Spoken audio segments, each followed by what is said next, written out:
Hi, hello, it's me, Julian Greystoke. You're staring at my ceiling because we're just hanging out in my living room. If you are new to my channel and this is somehow the first video you've stumbled across, they're not usually like this. I just didn't feel, I had already put like all of my filming stuff away for the day and I didn't feel like getting it back out again, and getting my mic all set up and everything, so we're using my phone. Hopefully the audio is not atrocious.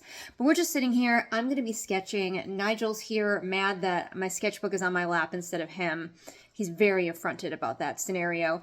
So we're just going to be sketching and chatting about Powerless. It's been like a week since I finished it, and I needed that time to like recover from it because it is a very, very bad book.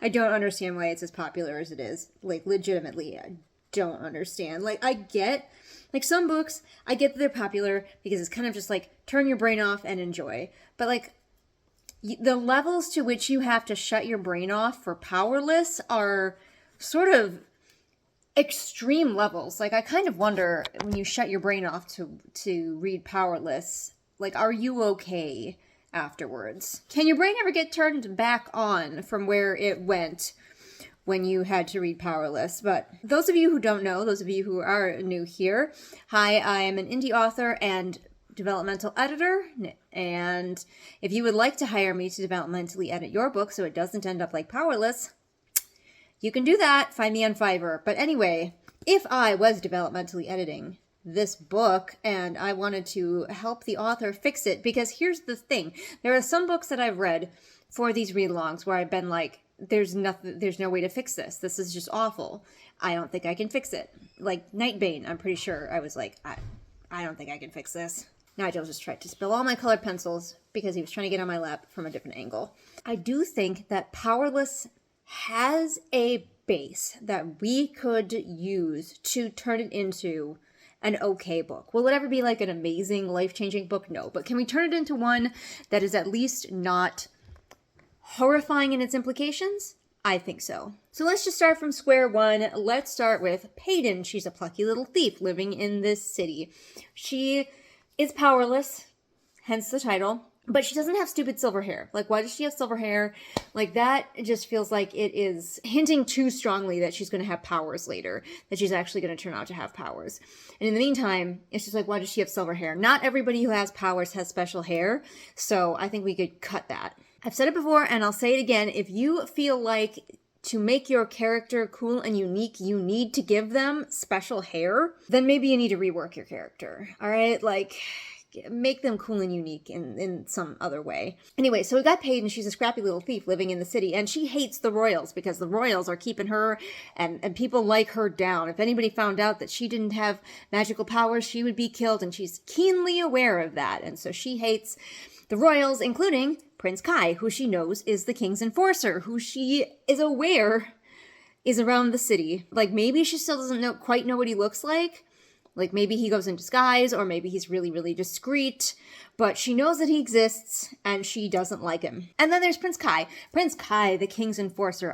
But here's the thing.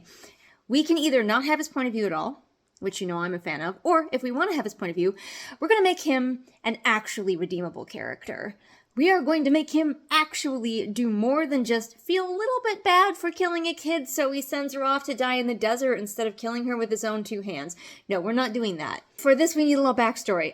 Myself and my mother like watching sort of bad TV shows, and we have been enjoying making our way through iZombie. And in it, there is a character called Major, who is not very bright, bless him, but he gets himself in a situation because he can sense zombies. He has like a spidey sense for zombies, and he gets himself in a situation where he ends up, through a series of events, being a hitman against zombies, but he finds out that zombies in this world are just people who are in a really tough situation, and so he doesn't want to kill them.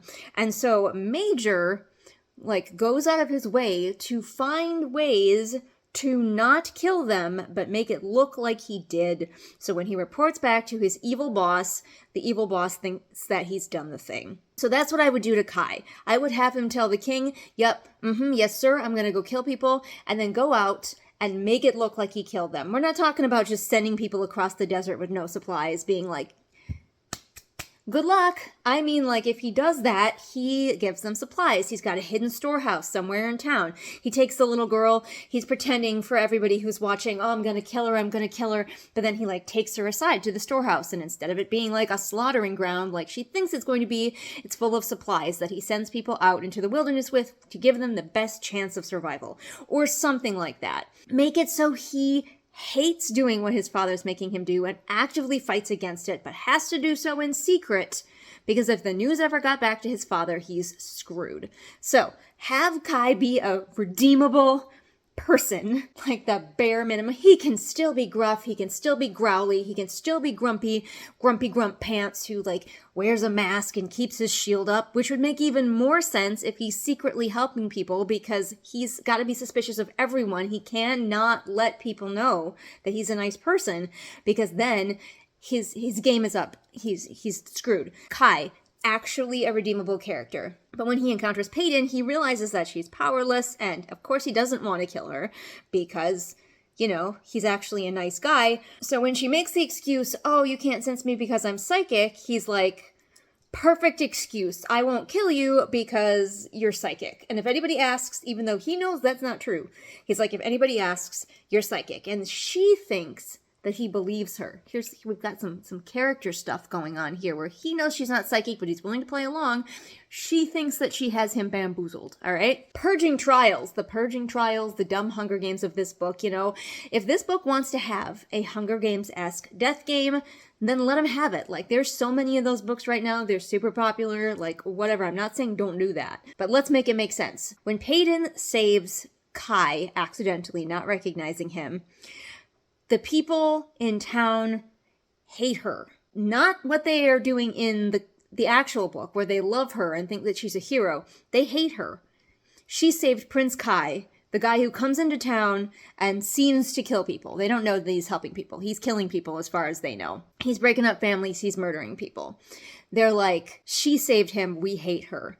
And so they put her name into like the voting pool, which we will explain well before like that actually happens in the book, instead of it just being like she wanders in and finds a banner with her name on it and is like, I guess I'm in the Hunger Games. No, we'll have that like be a part of their lives that she knows about well before that happens. They will put her name in there because they hate her, and she's like, well, fuck, I thought I was flying under the radar, but now I'm screwed. Because in the games, in our version, people like Peyton, who have very minimal powers, who are peasants, they are put into the game as death fodder. They are literally only there to die in entertaining ways. So Peyton is like, oh fuck. She knows she's screwed. Like, this is not a thing that people like her can win. She's literally just there to be paraded around as like, ooh, look, we have our peasants. And then the peasants just run around and they die, and they're hunted. The peasants are hunted by like the royals and the higher ups who go into this thing. So it's more like the purging. See? It's the purging trials. It's more like the purging. The royals are playing the part of the good king and his righteous genocide, and the peasants are playing the part of the powerless ones being hunted, leaning into the theme of powerlessness. Hey, look at that. Wow. And so when Peyton goes in there, she is like furious. She hates Kai. Let this be an actual hate to love. She hates Kai. He got her into this. As far as she knows, he's a murderer. He's an awful person, but she keeps having to interact with him. And when she gets into the games, Kai, because we've already established he's not a monster, is actually trying to help the peasants survive. And so he teams up with Peyton, and at first she's like really suspicious of him, like what the fuck is he doing? But slowly, as time goes on, she learns, oh, he's not a Nazi. He's actually like secretly sort of a rebel, and like samesies, like her dad used to be a rebel and maybe she knows it, but she has been avoiding it because, like, she doesn't want to put herself in danger like that. She's like, I can't join the rebels. They always get their asses kicked. I don't want to join them, but she's aware of them. All right, and she's like, oh, maybe Kai's one of those. And so the games go on, but, like, they're far more interesting and far more deadly, and maybe Kai has to pretend to be hunting for peasants. Maybe it makes Peyton doubt him again, but oh no, she trusts him again. Like, let there be some tension, some back and forth, some I hate you, no, I love you. Stuff like that. Instead of just nonstop banter, let's have some other dynamics going on with their relationship. But she can come out of it feeling like, okay, I know this guy. Also, let's make the trials actually hard versus just they get into the woods and are handed everything they need. Like, the royals could be handed everything they need. Like, I think that would be expected. Like, Kai walks through the woods and he gets a sword and a change of clothes and food just handed to him. But someone like Peyton walks through the woods and there's nothing. Because she's a peasant, she's supposed to die, she's just supposed to run and die. Play with that instead of just being like, and then they get into the woods and there's just stuff in the trees for them. Okay. Doesn't make sense, but all right. This is just a little fix that I thought of, but within the trials, if you still want to have the fight with the wolves, we have that girl who can transform into animals, right? And we need to set up better that sometimes she could potentially lose herself, if you want to keep that plot point, that she could lose herself in animal form. So that actually happens in the woods, and she turns into a wolf, and she spends too long as a wolf, and she connects herself to a wolf pack, but she still has enough, like, memories of her human self to be like, I need to hunt peasants. And so when the wolves attack Peyton and Kai, it's her leading them. And, like, she runs away, she escapes. But, like, the rest of the wolves are slaughtered. And that's why they're, like, so relentless and behave so strangely, is because, like, she is, like, using some kind of, like, animal magic on them, you know, because she's not really an animal. So maybe she's, like, able to infect other animals or something like that. I don't know, play with it. But then you set up, then Kai says, oh, that was actually so-and-so. I forget which one can transform into animals. Andy? I think it's Andy. So he can be like, after the fight, he's like, oh, that was actually Andy, and she's in wolf form, and she's been in wolf form too long, because sometimes if she stays in animal form too long, she can't change back very easily. And then you have it set up for later, if you want to still do the dumb maze thing and have Kai encounter her as a panther, you can be like, oh, it's happening again. Like, super easy to set that up, and you solve the problem of why the fuck are these wolves attacking and why are they so determined. Sometimes you just need an outside eye to look at your book to help you make connections like that. Like, I feel like this author probably wouldn't have hated that suggestion from me. She probably would have hated a lot of my other suggestions, but I don't think she would have hated that one. And it's so often in our books, because we're so close to them, it's hard for us to see little things like that. So again, I know I'm always self-promoting, but listen, I haven't got an advertisement team behind me, so this is me. If you want somebody to help you find ways to make connections like that in your story so it makes even more sense and you get to keep the elements that you wanted, but now they're connected and they make more sense, you can hire me as your developmental editor. Find me on Fiverr. Then the book basically kind of goes like it did, except for with far fewer scenes. Like, fewer of those just pointless scenes of them bantering the same thing over and over again. Let's not and say we did. Instead, they can have other dynamics, they can learn new things, and eventually Peyton does end up actually joining up with the rebels. With the help of being able to see what Kai is doing and see that there is at least one royal on their side, Peyton decides that she's going to bite the bullet and join with the rebels to assassinate the king. Not give the king a stern talking to. Assassinate the king. He is the bad man. And maybe Kit is there. I don't honestly think Kit serves much of a purpose, but maybe Kit is also there. But he's doing more than just being, like, half of the love triangle that we know is never going to succeed. So Kit could be there, but he could be a lot more like his father, instead of just being so nice, so wonderful, so beautiful and perfect, but he's just never realized that his people might be persecuted somehow. He just, like, never put two and two together there. So he is maybe he's got maybe this, like, a little edge to him, a little hint that maybe he's not going to be a good king. And maybe Peyton is nervous about that, but Kai really loves his brother, so she doesn't want to bring it up. Plus, think of what a fun dynamic it would be if Kai pretends outwardly to be vicious and cruel and actually he's the kind one, and Kit outwardly pretends to be nice and sweet and kind, but he's conniving, he is sneaky, he's the one who's got all of these like underhanded plans. He's the one who believes that like human life has no value. You could even make him like a sociopath or something, or a psychopath. You could really have fun with it, of like playing with this idea of masks and who's hiding who they truly are and what they truly are. It'd be so cool and interesting. Also, let's give Peyton something to struggle with personally, a personal struggle, if you will. And that could just be that she has kind of given up. She's given up. Her father was dead. He was a rebel and he's dead. It seems like the rebels can't do anything. They try to blow up the king and they completely fail. And she's given up. And so, like, the book is about her feeling powerless, feeling like she can't do anything, and then coming to the conclusion that she has to take a stand. Like, she's here in this situation where she can make a change and she has to take a stand.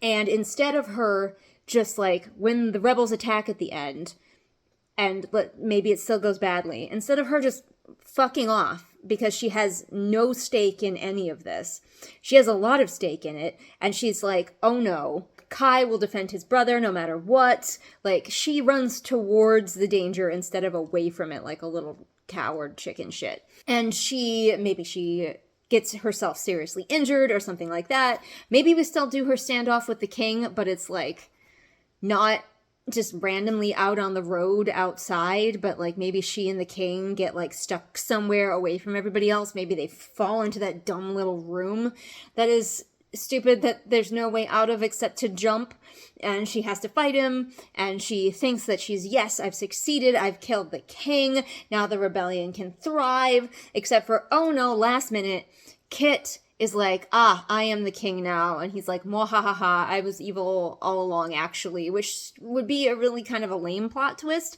but it's better than nothing. And so Kai is now caught between the rock and the hard place of like, I love my brother and I have to obey him as my king, but also like he gets Peyton out. He's like, Peyton, I can't come with you. I can't help you. I have to stay here and deal with this, but you get out. And she knows that even as she escapes, that Kit is going to force him to hunt her, so we can still have that dynamic in book 2, but like so much better. So much better. It's amazing what just making Kai a redeemable character could do for the story, but also like giving Peyton something, like something to overcome, something about herself, maybe some wants and needs of her own. I would get rid of Adina, the girl who exists to make clothing for Peyton and then die. I would get rid of her. We don't need her. I would have a lot more people die in the trials. I would have like, there'd be a lot more like peasant members, and they get killed off, and probably Peyton sees them get killed off by like laughing members of the aristocracy who are just like so much more powerful than she will ever be, and she's like, fuck. Also, we make the trials difficult and dangerous and not just like a prolonged camping trip. Hilariously, I've seen this called like enemies to lovers, rivals to lovers, blah, blah, blah, but I've not seen it called villain gets the girl, because I don't think that the author realized that Kai's the villain in the OG book. So we're going to make him not the villain in our version. So, what do you guys think? What would you do to change Powerless? If I think of anything else, I'm sure I'll put it in here in post, but what would you do? How would you fix Powerless? Comment below and let me know what your fixes are, and I look forward to reading them. I do want to say that this author, I do not think that she is like beyond redemption. She strikes me as very young, extremely naive, and not the most thoughtful of people, but I don't know her personally. But anyway, like there are elements of her book that are still totally usable, and she doesn't lack a innate writing ability. Some people have more than others. Like she has more than Alex Astor. Alex Astor has basically none. No offense, Alex, but Alex is going to take a lot more work to get her prose up to snuff. There are definitely elements of this book that could be likable, especially like she's not bad at writing banter.